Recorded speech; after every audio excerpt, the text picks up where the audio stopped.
Dato' Sri Najib Tun ரசாக்கின் சிறை தண்டனையின் எஞ்சிய காலத்தை வீட்டுக் காவலில் கழிக்க கோரும் எந்த ஒரு புதிய விண்ணப்பமும் மாமன்னர் தலைமையிலான அரச மன்னிப்பு வாரியத்தின் மூலமாகத்தான் மேற்கொள்ளப்பட வேண்டும். மற்ற வழிகளில் அல்ல என தேசிய சட்டத்துறை தலைவர் அலுவலகமான AGC தெளிவுபடுத்தியுள்ளது.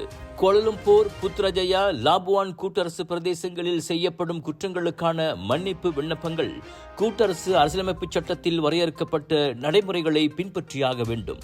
அரச மன்னிப்பு வாரியத்தின் பரிந்துரையின் பேரில் சட்டத்திட்டங்களுக்கு உட்பட்டு மாமன்னர் எடுக்கும் எந்த ஒரு முடிவையும் நீதிமன்றத்தில் எதிர்க்க முடியாது என AGC சுட்டிக்காட்டியது. அரச மன்னிப்பு அல்லது வீட்டுக் காவல் உத்தரவை பெறுவதற்கான நஜீப்பின் தகுதி பொது விவாதமாகி வந்துள்ள நிலையில் சட்டத்துறை அலுவலகம் இந்த விளக்க அறிக்கையை வெளியிட்டுள்ளது. SRC இன்டர்நேஷனல் ஊழல் வழக்கில் குற்றவாளி என தீர்ப்பளிக்கப்பட்ட அந்த முன்னாள் பிரதமர் காஜாங் சிறையில் சிறைவாசத்தை அனுபவித்து வருகிறார்.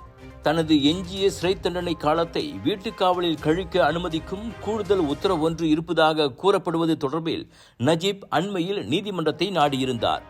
முன்னாள் பேரரசருடையது என கூறப்படும் அவ்வுத்தரவை அமுல்படுத்த அரசாங்கத்தை நீதிமன்றம் கட்டாயப்படுத்த வேண்டும் என நஜீப் கூறியிருந்தார்.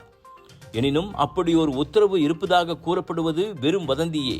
ஆக அனுமானத்தின் அடிப்படையில் முடிவெடுக்க முடியாது என கூறி உயர்நீதிமன்றம் அவ்விண்ணப்பத்தை தள்ளுபடி செய்தது. அதனை எதிர்த்து நஜீப் செய்துள்ள மேல்முறையீட்டை ஜனவரி 6 மேல்முறையீட்டு நீதிமன்றம் செவிமடுக்க உள்ளது.